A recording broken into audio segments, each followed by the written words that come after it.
Hello, my name's Stephen Marren and you're watching Fan Carpet. We've just been to watch the movie premiere of 4 Stories. We're now here at the W Hotel. We're just going to go and see if we can catch up with some of the cast. What drew you to the character? Do you know what? I think it was the script in general. I think I love the character. She's from Mumbai, and that was cool because like I'm half Indian and I've got like one side of me is Indian. No, but I'm half Indian. So it was kind of cool to portray that, and she's kind of cheeky as well, and she's really confident. And I just thought, oh, she's a cool gal, you know. I could get with that. And the script in general, I just really loved it. I just thought it was really sweet and quirky, and of course Lee being attached to it as well. That was like I was like, I'm there in Doha. Put me on a plane. Do you know what I mean? So, what was your favourite bit about the 8 minutes or the 10 minutes that you spent doing the film? So my favourite part about making the film or watching? Watching altogether. Oh, watching the film. Okay. Okay. Do you know what? I honestly think just the way that it was shot. So we had a really awesome cinematographer, David, and so basically the combination of like Lee and David was just like the dream team. So it was kind of like whatever I did, like it didn't really matter. I just thought it just looked very nice. Do you know what I mean? Like the locations and some of the bits that I didn't see of Robert as well, and his kind of, you know, when he's talking at the beginning, I thought that was really kind of sweet and funny, and the music as well was great in it as well.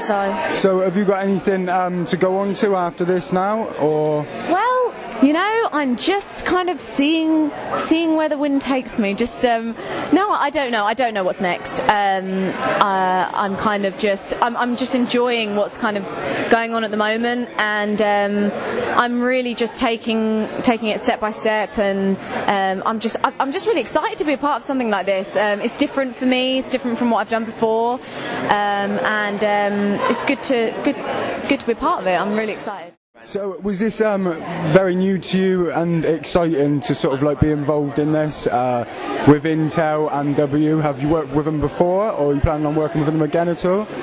Definitely brand new. I've not worked with them. I'd love to work with them again. As I said at the screening, it was a really great experience in that they gave us total freedom, and which is so rare, regardless of, you know, whether you're doing a film or a commercial or music video, but especially when you're doing something with, you know, not just one brand but multiple brands involved. And they were really gracious and sort of trusted us to do our thing and represent the brand in a you know, sort of appropriate way.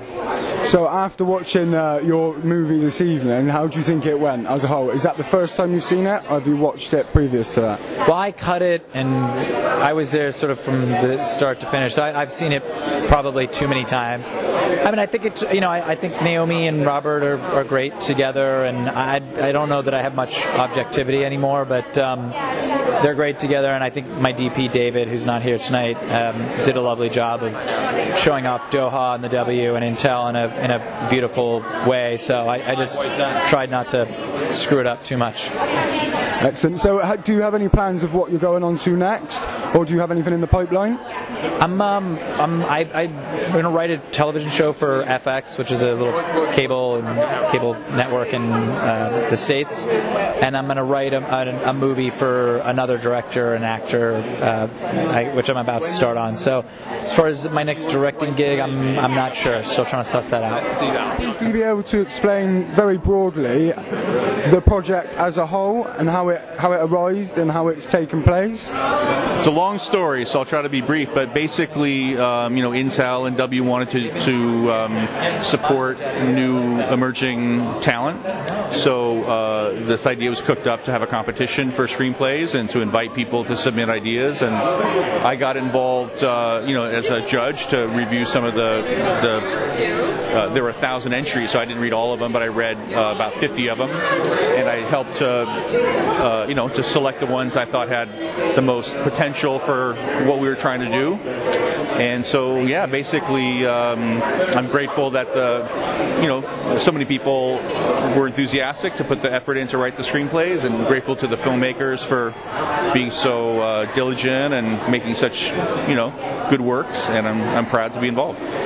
So over the four shorts we watched this evening, do you have a favourite at all, or is there one that, if to use one again, which would it be?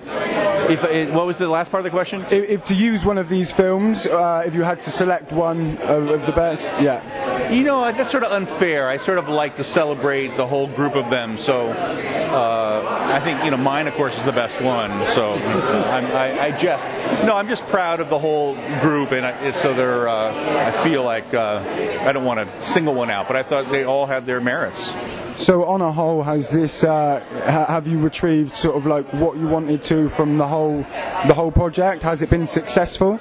I feel it has, because it was a big challenge to produce these things all over the world with not a lot of resource, and a lot of people work very hard. You know, I'm here sort of representing the project, but they're at our company, the Directors Bureau, and all the production teams, and people did this just out of the sense of enthusiasm, and so I'm very pleased. So to me, it's a wonderful success that these things got made, and they're all unique, and I feel worth checking out. Okay, and also I know you give a little bit of advice when we had the Q&A after the films. We didn't get to catch that. Could you give us that little bit of advice briefly again? Well, my advice when people ask how do I get started in the film business or what do I need to do, my general answer is just to do it in whatever way you can. And nowadays we're all very lucky to be able to get our hands on a camera and get our hands on editing equipment. And so if you love something, you just do it, and the more you do it, the better you get at it. And if you're doing something you love, you have the pleasure of doing things that you love. So it's just a matter of doing that thing you love. If it's about making movies, just to do it at whatever scale you can, with whatever resources you have, and then you find your way, and I think that's the best advice I can think of. Thanks. So also congratulations on how successful this project has been. Can I ask you what you are planning on doing next, or what is sort of in the pipeline for yourself? You know, I've been busy this year doing a lot of different things. So next year, early next year, I'm going to put my film out, which is something I put a lot of effort and love into. So that's sort of the next thing on my plate. And after that, I'm going to take a little pause and see what comes my way.